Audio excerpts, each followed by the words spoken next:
Kuzuzangpola, Namaste. Today is indeed a sacred occasion and auspicious day. On behalf of the Embassy of India, may I extend a very warm welcome to everyone present here on Ashar Purnima, the anniversary of the first sermon by Lord Buddha that he delivered at Deer Park, Sarnath, India, centuries ago. We are privileged and honored to have Her Royal Highness Ajit Kezang Wangmo Wangchuk at India House this morning. We are also delighted that His Excellency Dr. Tandi Dorji, the Foreign Minister of Bhutan, is also present amongst us. I take this opportunity to extend our gratitude and thanks to Leon Chen, Honorable Prime Minister of Bhutan, Dr. Lote Tshering, for recording a special video message on Ashar Purnima. That video message is being broadcast this morning by the International Buddhist Confederation as part of the main program of today's celebrations. I also thank Dashu Karmaura, Leon Pusonam Topke, and Dr. Tashi Zangmo for acceding to our request for participation in a singular panel discussion that constitutes the main part of this morning's program at the Embassy. And now, may I request the Ambassador of India to Bhutan, Ruchira ma'am, to kindly come up on stage and deliver the opening remarks. Ma'am.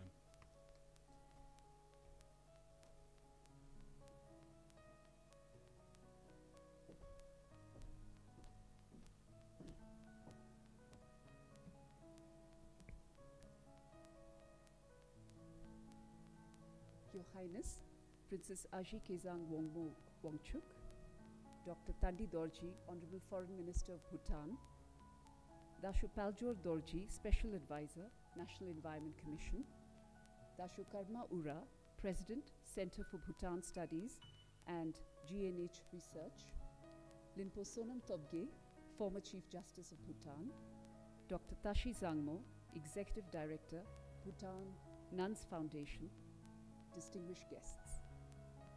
A very warm welcome to India House. We are indeed privileged and deeply honored to have such a wonderful audience today. Today is special, being Ashar Purnima, the anniversary of the first sermon of Lord Buddha to the 5 ascetics at Deer Park in Sarnath, Varanasi, India. In honor of this day, I thought I'd speak of something which undoubtedly requires a great deal more time than we have today, yet nonetheless, I will attempt to make a beginning and start a conversation for us all. I'd like to briefly touch upon the relevance, and perhaps not even that, the necessity of the teachings of Lord Buddha in this age of technology. A couple of years ago, when I was posted in Paris, I came upon a curious blue book called Zen and the Art of Motorcycle Maintenance. I remember it raining that evening as I curled upon our couch and I read the following words, quote, "The Buddha, the Godhead, resides quite as comfortably in the circuits of a digital computer or the gears of a cycle transmission as he does at the top of the mountain or in the petals of a flower. To think otherwise is to demean the Buddha, which is to demean oneself." Unquote. And it was at that moment that I came face to face with a profound truth, a perspective that I had been blind to for many years of my life, that the deep truths of spirituality are not merely reserved for visits to ancient temples or walks within the deep hours of the morning. It is in everything we see. It is embedded in the grand wheels of advancement which push us towards a future we once only dreamt of as children. It is embedded in the steel and the gold and the mire. So perhaps when we fear the decline of spirituality in the modern age, we should in fact dispel the fear itself and instead look upon this as a new landscape to cultivate our gods. The Buddha lies in the circuits of the digital computer, the gear of a cycle transmission, and the top of the mountain. That being said, I find that there is a timeless message of Lord Buddha, often overlooked in the modern age. And that is of service. As society outgrew the meager barter system and founded billion-dollar industries of seemingly infinite wealth, ironically, the world became a lot more desperate. And as a consequence, the notion of service towards others has perhaps diminished. Perhaps the world got a little too big and a little too complicated for us to see oneness within the 7 billion. The notion of unending compassion to those we will never see eye to eye with, and to those with whom we so violently and passionately disagree with, to those we may never meet, is considered foolish today. And that is a great loss for us. Some of us spend our whole lives wondering, what will give this life meaning? I think we forget that one of the greatest acts of purpose for human beings lies in love. And that to show love in empathetic shape and irrational, boundless form is the road to our own peace. And it is the mad obsession with our safety, with ourselves only, that strips the bark of life, that makes the tree wilt and bend on its knee to the earth in weakness. Dramatics aside, I am a great believer in the amalgamation of spirituality and the modern world. And that spirituality is not merely bound to the ancient, but is forever shape-shifting with the new. I will stop here and not preempt the discussion any further. Back to the MC. Thank you. Dashtil.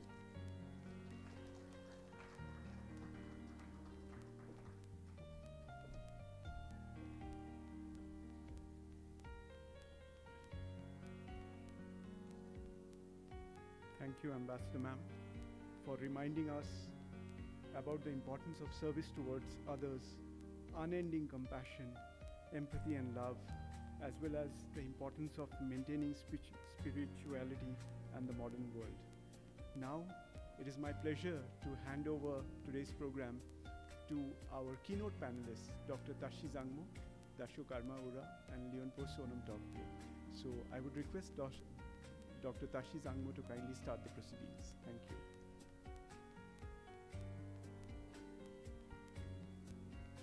Thank you very much. I'm really humbled and honored to be part of this panel and also to moderate for our two scholars and philosophers and Your Excellency, Your Highness, Your Excellencies, Venerables, ladies and gentlemen, please give me the opportunity to introduce our first panelist, Dasho Karma-Ura. Dasho, everybody knows that Dasho Karma-Ura is the president of Center for Bhutan Studies and GNH in Bhutan. But I will not spend much time on explaining all his achievements and works here because of the time. However, I would like to, I'm honored to introduce that the Government of India, the latest award that Dasho has received from the Government of India, awarded him as a, which is very relevant for this today's event, is the Vishak Saman Prashasti Patra for 2020 recognition of his scholarship and fine arts in Buddhism. I feel this is something very relevant and he deserves it. And his latest 2 volumes on Bhutan will be published this year by Oxford University Press, and he is an advisory member of World Happiness Report, the Wellbeing Center of Oxford University, and the School of Wellbeing in Chulalongkorn University. So I would like to start with discussion questions.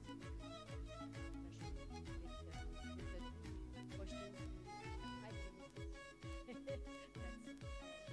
I'm advised to share with you.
express gratitude, very warm congratulatory for the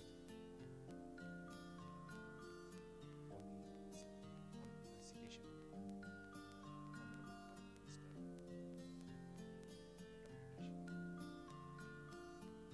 You asked me about the relevance of novel present age, which is dominated by technology, and set up topics.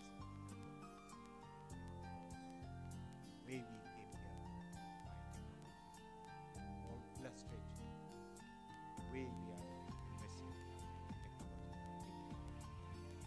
What I thought I would do is sketch technology, selflessness, and technology liberation, mistaken view of fixed self and fixed identity on one hand, which is dealt by the Four Noble Truth. Technology or living standard in contrast to Noble Truth. So rapidly sketch what are these two by expressing relevance.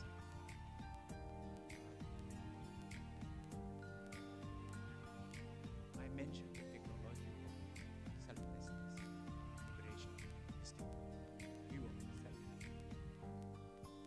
Certain teachings of Buddha, for example, as explained by Nagarjuna in 7th century Dharmakirti, shows that our conceptual and perceptual structure is quite confused.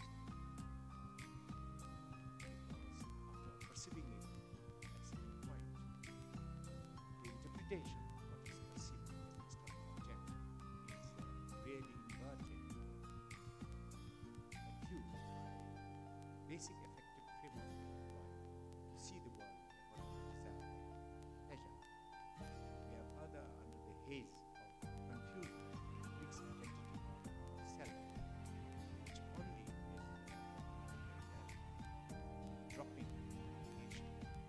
The observer is fully overcome. We all know this.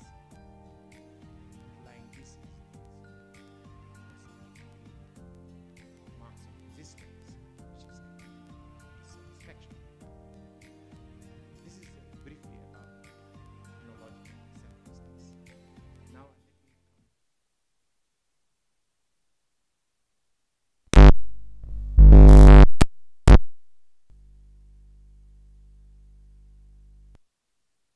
And going back to people like the great physicist John von Neumann and inventor Ray Kurzweil, who proposed the law of acceleration of technology. There has been a belief that the technology of living standard will solve all the problems of humanity. An AI pioneer, Arvind Minsky, had also a very mechanistic view of human being. He thought that human beings are essentially great meat machines, machines in the form of our tissues, solving information processing. And that when you make big progresses on this, human beings and AI will be merged, and we can compute powerfully all the problems out of our way. And it's also sort of hypothesized that as time goes on, AI and human beings will merge together, and all the key features of human beings can be downloaded on a chip. This is a kind of an incarnation, while the body will fail us finally. So the mind and body might be programmed and designed not to feel dukkha at the end. This is the extreme view. Not to need cessation of suffering, or not to need the path at the last of the Four Noble Truth. And that is an extreme view of technology's role in transforming human beings. Transhumans will come about, let's say. But such views of technology equipped by AI to breed super intelligent human beings what is many people, and the last one is Stephen Hawkins, and he kind of foretold the dangers of this kind of AI in human life. Basically, of course, a lot of people think this is a very far-fetched idea of uploading human mind on chips instead of biochemical tissues. Now, the main problem with this kind of technology of living standard in extreme form of AI is that it leaves out two very important questions. The question of consciousness, which is at the heart of Buddhism, question of, in this Tantra version, is a question of primordial consciousness, Rigpa, luminosity, and bodhicitta, which machines are unlikely to ever have, is my view too. In both Sutra and Tantra path, the potential of human mind towards is not efficient information processing, but really towards some sort of greater freedom and greater release from these ever cycles of life. Equally, it leaves out a very important question, which also should apply to AI itself and computer science.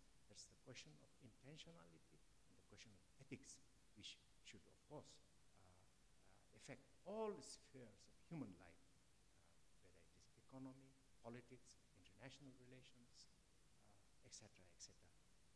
So, my main, to conclude, Doctor, is that the question of consciousness and question of ethics are timeless and is also central part of the Four Noble Truths. This essence of all Buddhist teachings is condensed, as you know, in Four Noble Truths. Within the Four Noble Truths, the second Noble Truth describes the process in which our ill-being arises, our dukkha arises, our suffering arises. And within the second Noble Truth, the process of dependent origination, explicated in 12 links of dependent origination, Patika Samutpada, is at the heart of teachings. In fact, in the Rice Seedling Sutra, it is pronounced that whosoever sees dependent origination sees the Dharma, and whosoever sees this Dharma sees the Buddha.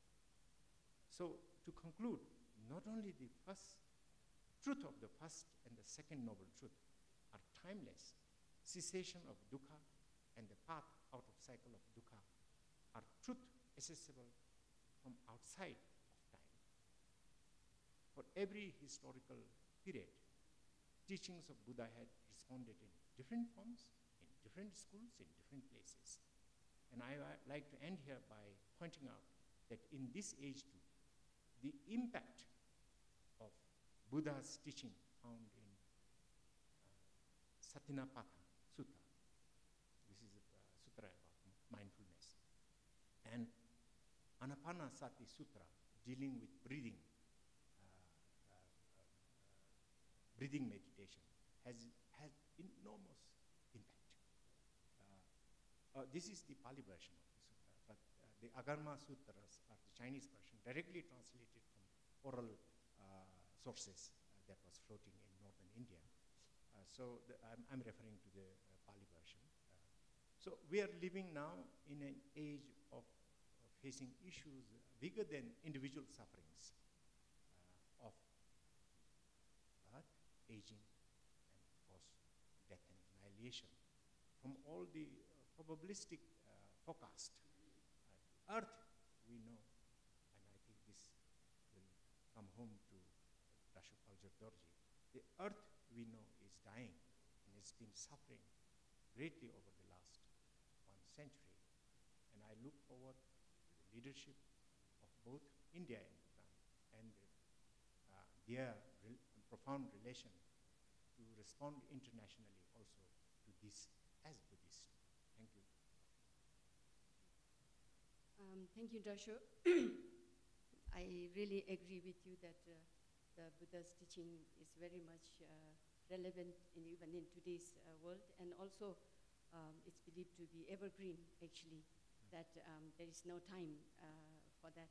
And also the next question, the follow-up is that since we are, after after His Majesty has proclaimed the gross national happiness as a philosophy of our Bhutan's development.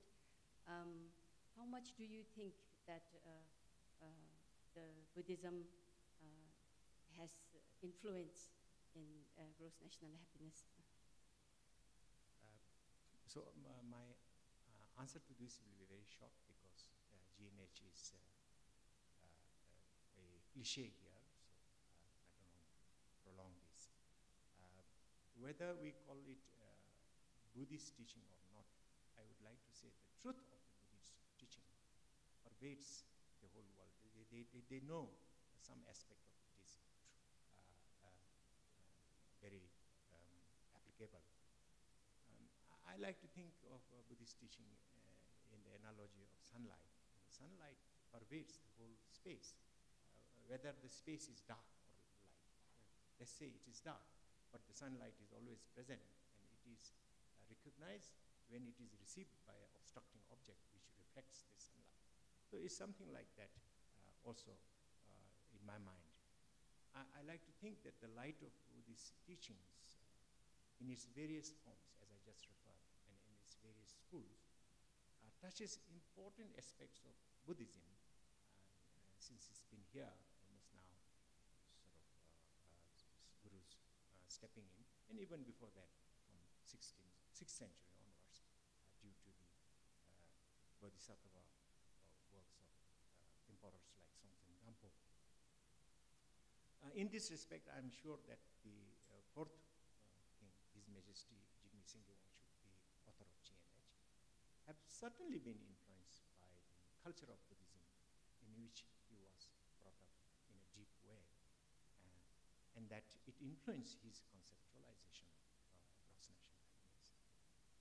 Now, going back to India once again, the 4th century Gandharan philosophers like Asanga and Vasubandhu of the Abhidharma fame tells us that we interpret our perception and attention once again by our framework of pleasure and desire. And that is the basic standpoint to analyze human beings from a Dharmakirti's point of view. We develop Buddhist teachings. As Dr. knows very well, since you are a Buddhist scholar, that standpoint from our vocabulary is marikpa in Cheki. At the same time, all the worthy dedications of all proper Buddhists is for happiness of all sentient beings. So where is the meeting point between Buddhism and GNH? I just like to foreshadow. To be analytically clear, the dedication made by proper Buddhists for happiness of all sentient beings must be consistent, must not be confused with this standpoint, must not be born out of this confusing standpoint of marikpa, and must be consistent with the basic tenets of four path, four precepts, of this layman's life, and Eightfold Path, etc. I think GNH, just listening to Ambassador before we came here, she used the word balance. I think in this respect, GNH is also a balancing tool for both the individuals and at a systemic level, at the level of government, to sort of balance themselves between the extremes of materialistic pursuit of GDP maximization. And that's probably coming to an end. I think we will see some moderation to it, and it will probably come to an end, and some new metrics will take over. And but it had an unexpectedly long life since 1956. It's a way of GNH, it's a way of balancing this and against intangible constituents of human well-being that go beyond the matrix of GDP. And what are these intangible constituents which are foreshadowed in GNH, developed by His Majesty the Fourth King. And these are things like psychological well-being, community vitality, balanced time use. You know, in Buddhism also, in the northern Tibetan Himalayan version, also, Deljo, Mikumban, again, this being busy all the time in 8 different ways is a curse. It's a curse thing. So we have to respond to that by adopting balanced time use, environment and cultural preservation. And these have to be maintained in their own right, not balanced against GDP. So I like to think, finally, to wind up my response, that every nation can be thought of as a enduring stage. That's the purpose of nations. It protects certain type of values and laws, certain type of the core of the civilization. And, no matter what is it, whether it's a big nation or small nations. And the more a small nation is successful to protect that, then its purpose is served. So it is a very special enduring stage, Bhutan, where human beings, in the ideal of fourth king and now fifth king, is that it should experience both tremendous transformation and tremendous transcendence and transformation towards calm and content state of mind as much as possible in the limited period of 70 years or so we live on this earth. And also transcendence, something very mystical about human life, the question of consciousness. I refer to the question of ethics. This is not about yourself, this is about you and yourself, and then further about you and others. That's the question of ethics. So both those things are matured, has been matured for the last millennia also in this state. So that is the purpose, I think, of the nation in which GNH is adopted, influenced by the culture of Buddhism.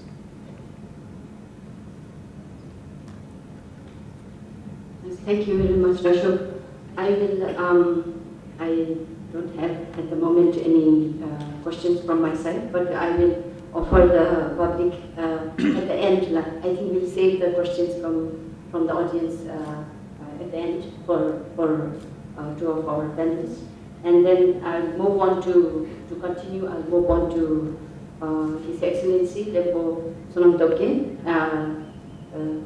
our second panelist for this very special occasion. And also everyone knows that His Excellency has served several years as Chief Justice of Bhutan, and also was just to condense, otherwise he has 2 pages of his achievements, and then I even wonder, is this possible for one's lifetime? So please forgive me, because everybody would love to hear you and to listen to you, what you have to say about today's program, rather than, because people can look up on the internet and find out it's amazing achievements in his life. And another area that he served is very important, is that as a chairman of the drafting committee of the Constitution of Bhutan, and many other in the board, and as a chairperson he has served. But the one that is very relevant to today's topic is that His Excellency has published a book that we would like to know, and he will enlighten us today on this, is that Buddhist jurisprudence and 3 constitutional principles, which has been launched on the 14th July 2021, coinciding with the first sermon of Lord Buddha in Bhutan. In the lunar calendar, there was Seshi, so that's when His Excellency has launched the book. And for this, I would like to begin with the question that why did you title this book as a Buddhist jurisprudence prudence. Like one Buddhist. So if you can enlighten the audience, it would be really appreciated. Firstly, it is your Royal Highness, Your Excellency, Indian Ambassador, and the Executive Minister. Our distinguished audience here. It's a greatly honor to hear that the government of India has observed this great day with a sterling message from the Honorable Prime Minister, and I would like to thank Your Excellency for inviting me to this sacred occasion. This day is a very important, and we have to repeat what Rashu has said. My book starts with this. When Lord Buddha attained his enlightenment in Bodh Gaya, in his vision he sees that this, on the request of Brahma, Lord Brahma, he should preach this religion to others, and then in his vision he saw his 5 disciples, among other things, to cut the things short. So 5 disciples of friends were residing in Sarna or Varanasi. So the Lord Buddha decided to go there, and then he promulgated or enunciated 4 noble truths. The 4 noble truths, I will not go into the detail of it, as Dashu has very well explained. But 4 noble truths is associated even with the law. And at that time, there were 3. One, the 4 noble truths. Second thing was the law of Dharma. Third was Dharma Chakra. And Prime Minister, Honorable Prime Minister of India did mention about it. And Dharma Chakra is enigmatic, the symbol of Lord Buddha. And he said he will rule the wheel of Dharma, or truth, and the law. So the very fact that he ruled, or he started the wheel of Dharma, from a spiritual point, Dashu has covered, but other aspect is that wheel was the first invention of modern science. And Lord Buddha chose this enigmatic symbol for the technology and invention. Therefore, Lord Buddha's teaching is not contradictory to the science, and also it is not, but it embraces technology. Secondly, when the Lord Buddha pronounced in the Chakra Paribhatan, it is mentioned much more in detail. One of the 5 essential elements of that field was how, where Dashu has mentioned the sila, or the ethics or morality of those. Because Lord Buddha, to great extent, he must have been conscious of misusing the invention and science. Therefore, he enunciated a very strong ethics. After Lord Buddha's time, then when this chakra, or Ashoka chakra, was adopted in the government in 1948 in the Constituent Assembly of India, Dr. Ambedkar has in a very eloquent and impassioned manner, when he presented the proposal of this, he has done it so well, and he said the creed depicts past and movement in future. So therefore, Lord Buddha always moved in future. In short, he was very futuristic.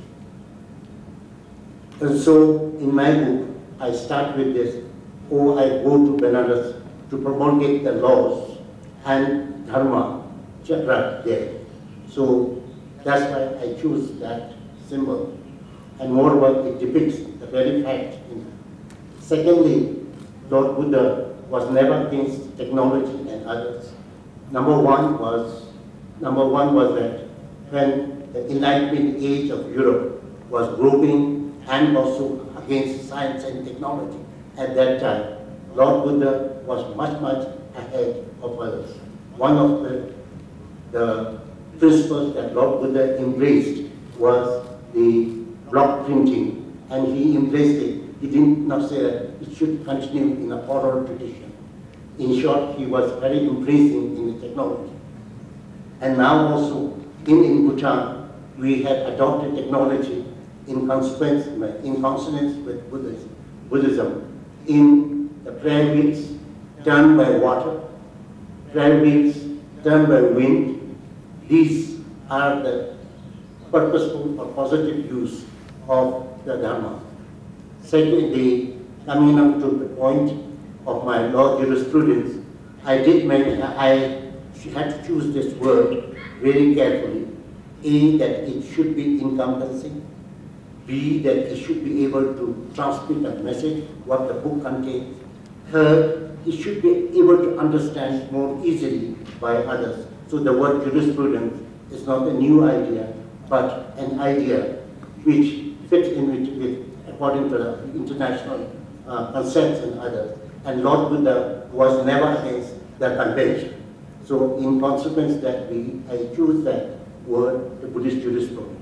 The jurisprudence encompasses the theories, philosophies, practices, and others, and therefore the Lord Buddha's words actually fitted very well according to his word. So I have chosen this word like that, but we have used the pre-constitutional principles. It is fascinating that so many things, the modern legal principles which have been initiated by the philosophers as well as by the legal scholars and judges, actually they all were there in the Vinaya and Sutta. Thank you. Another follow-up question to this.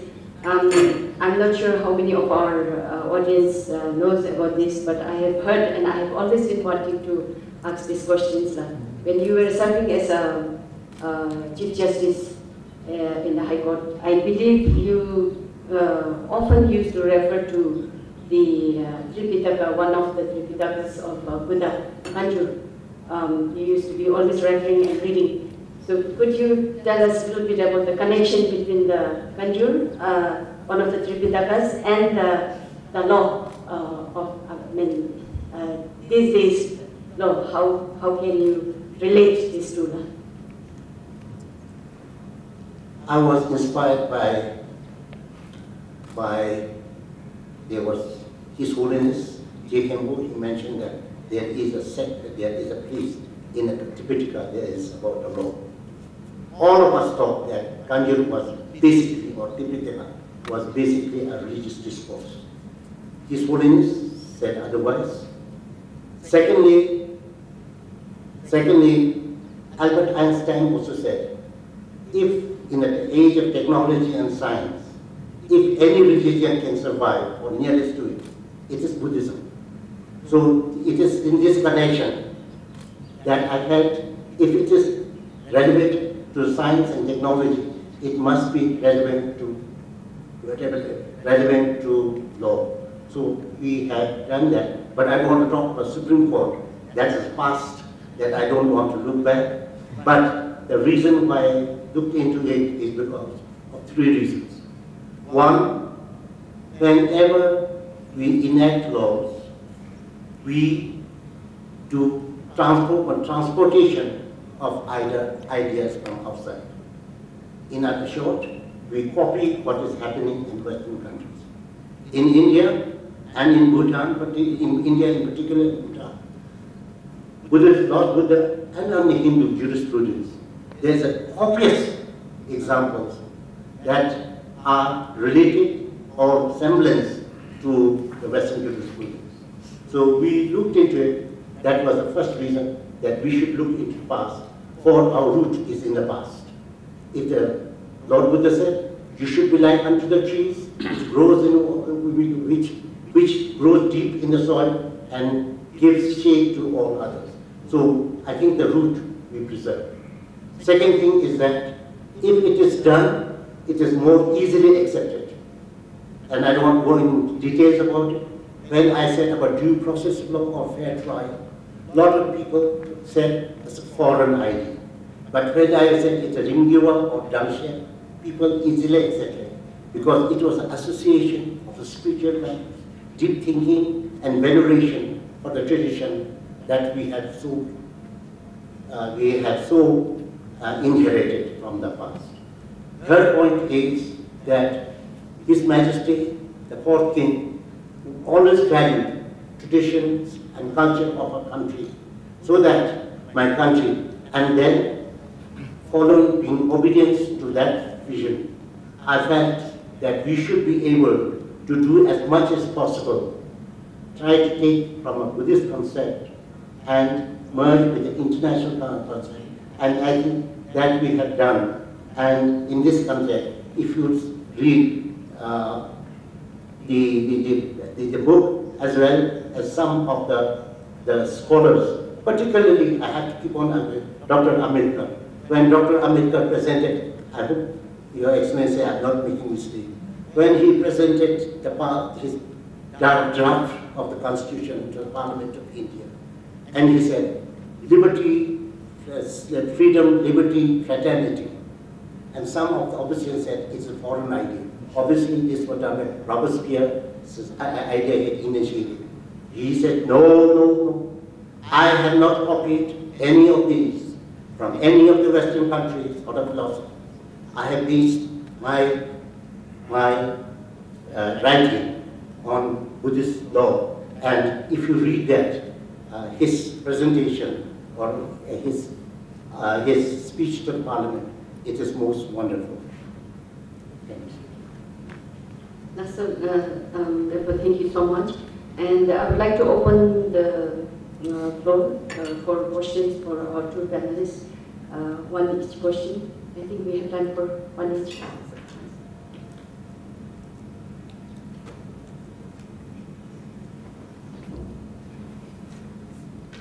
There is a roving mic. Anybody who wishes to ask a question can raise their hand.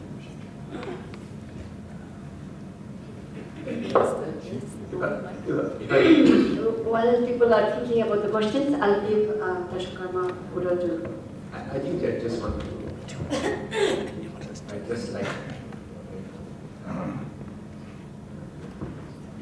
Lempo was referring to many textual sources in a comparative way. I just want to outline that if you look at the 128 points, Kanju, It cannot be claimed, I think, convincingly by anyone that they could go through all this. It's a lifetime's undertaking. And, but my main point is that for students of this interest, the Kanju starts with 4 first volumes on the Vinaya. It's a huge each one is 800 pages or so. 4 volumes start with Vinaya, the rules for the monks.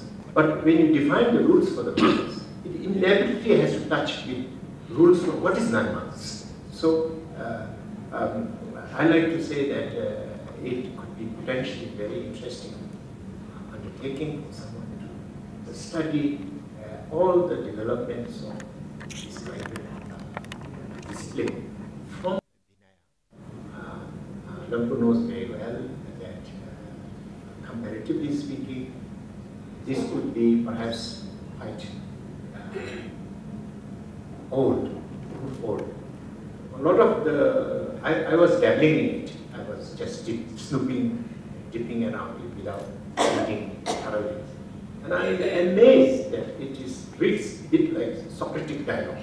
It's mostly dialogue rather than prescription.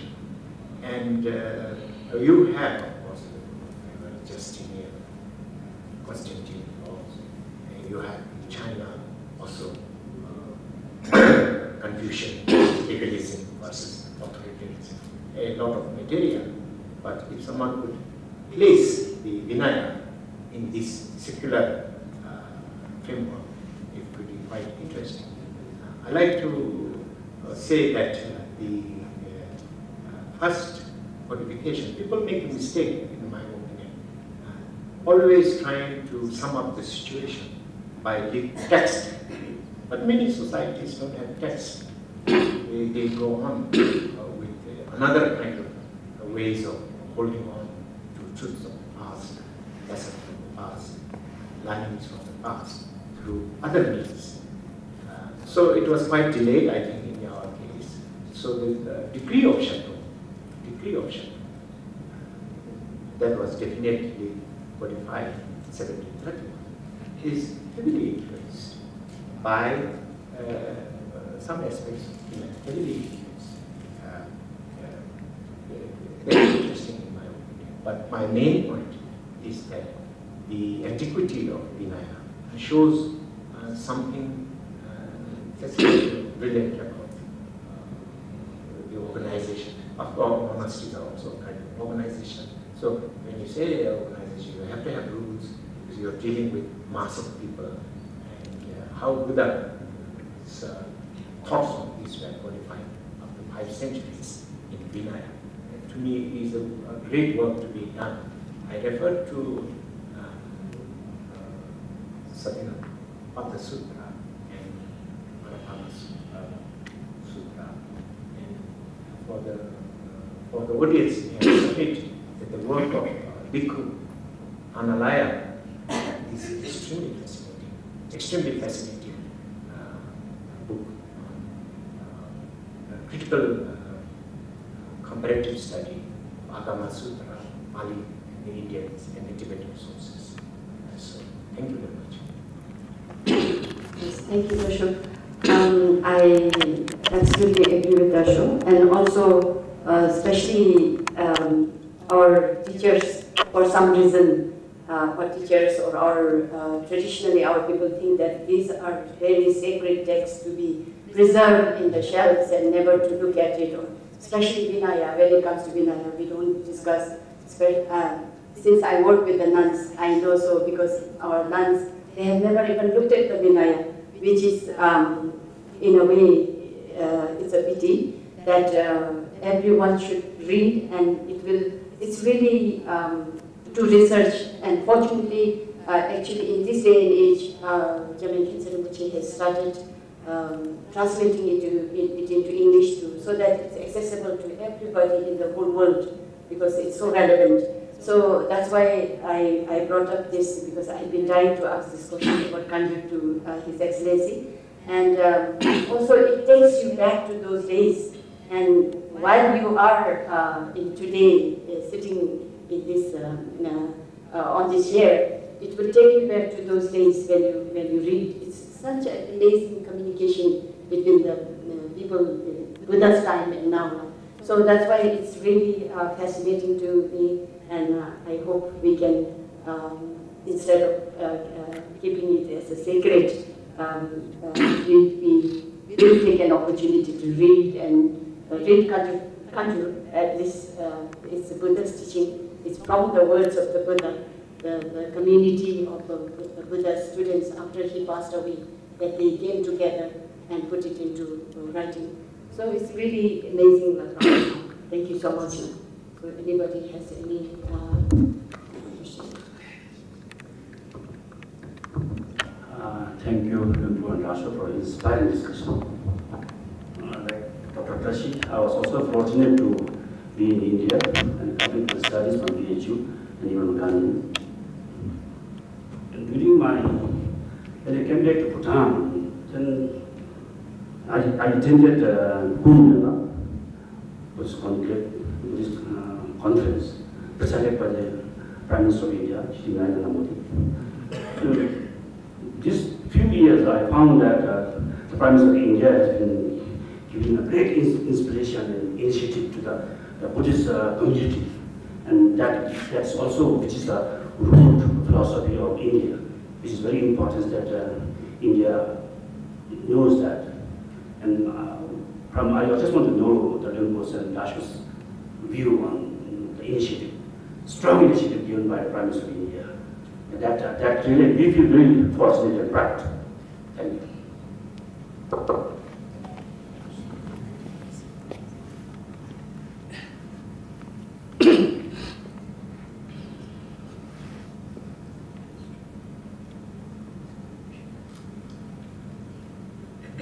I think this is very appropriate for Your Excellency to reply.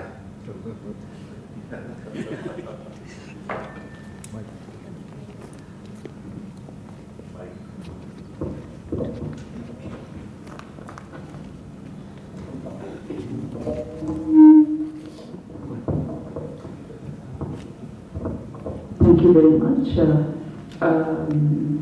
Your Highness, and to everybody here. I think it's a wonderful discussion we are having today, and today is a very special day.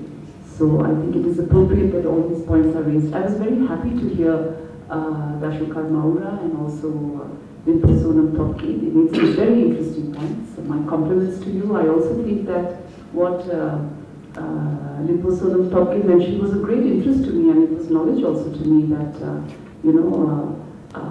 when Lord Buddha gave his first sermon, the Dharma Chakra Day, the wheel turned, and he was very, certainly you interpreted it as future-oriented, technology-oriented, and then he spoke about block technology, and I fully agree with you. To come to the question that you raised, I think it's a very good observation that you've made, and indeed it is a fact.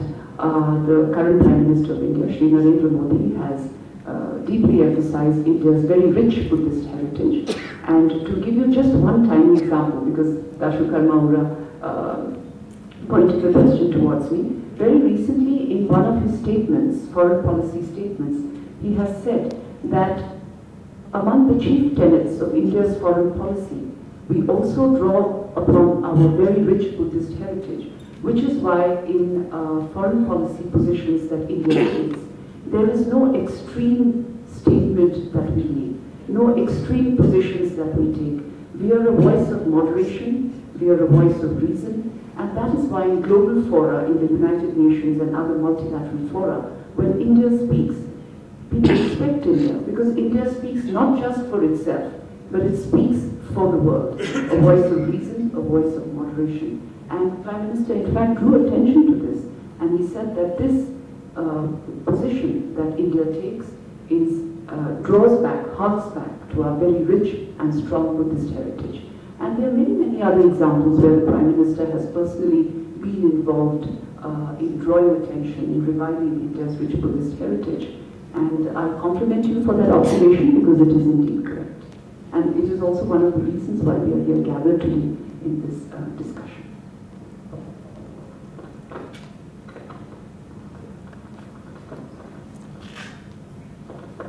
Like to add?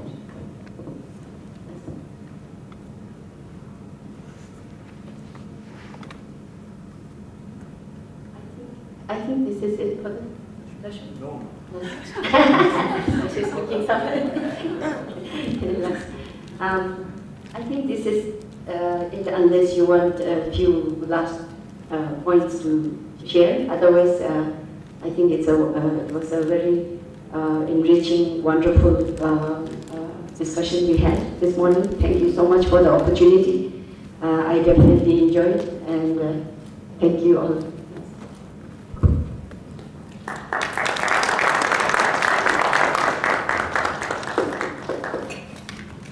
Thank you very much, keynote panelists, Dashukar Maura, Limpo Sonam Topke, and our Buddhist scholar, Dr. Dashi Danmo. Indeed, I'll just sum up, take 30 seconds of yours. Basically, there were several ideas. Leonpo spoke about Albert Einstein's statement that if there's any religion which can survive in the present day, it must be Buddhism. Dashukar Maura drew light to the philosophy of the fourth group Gyalpo about maintaining a balance between psychological well-being and environmental and cultural preservation. Dr. Tashi spoke about the importance of reading sacred texts, not just interpreting them in the library. And of course, who can forget Leonpo's drawing attention to the concept of block printing to the adoption of technology in Bhutan, the prayer wheels turning by way of wind and water. So I think this is what I would just summarize as the panel discussion and extend my thanks once more. So we come to the end of the program, but before we conclude this, I would like to extend our deepest gratitude and state that we are honored by the presence of Her Highness, Her Royal Highness Ajahn Khesang Mawangmo Wangchuk. We are also privileged to have the Foreign Minister of Bhutan, Dasho Benji, our keynote panelists, as well as revered Khenpos and other scholars at this function. I would like to request everyone to gather outside for a family photograph, and thereafter there is a small refreshment arrangement for everyone. Thank you. Tashitare Kazinchma.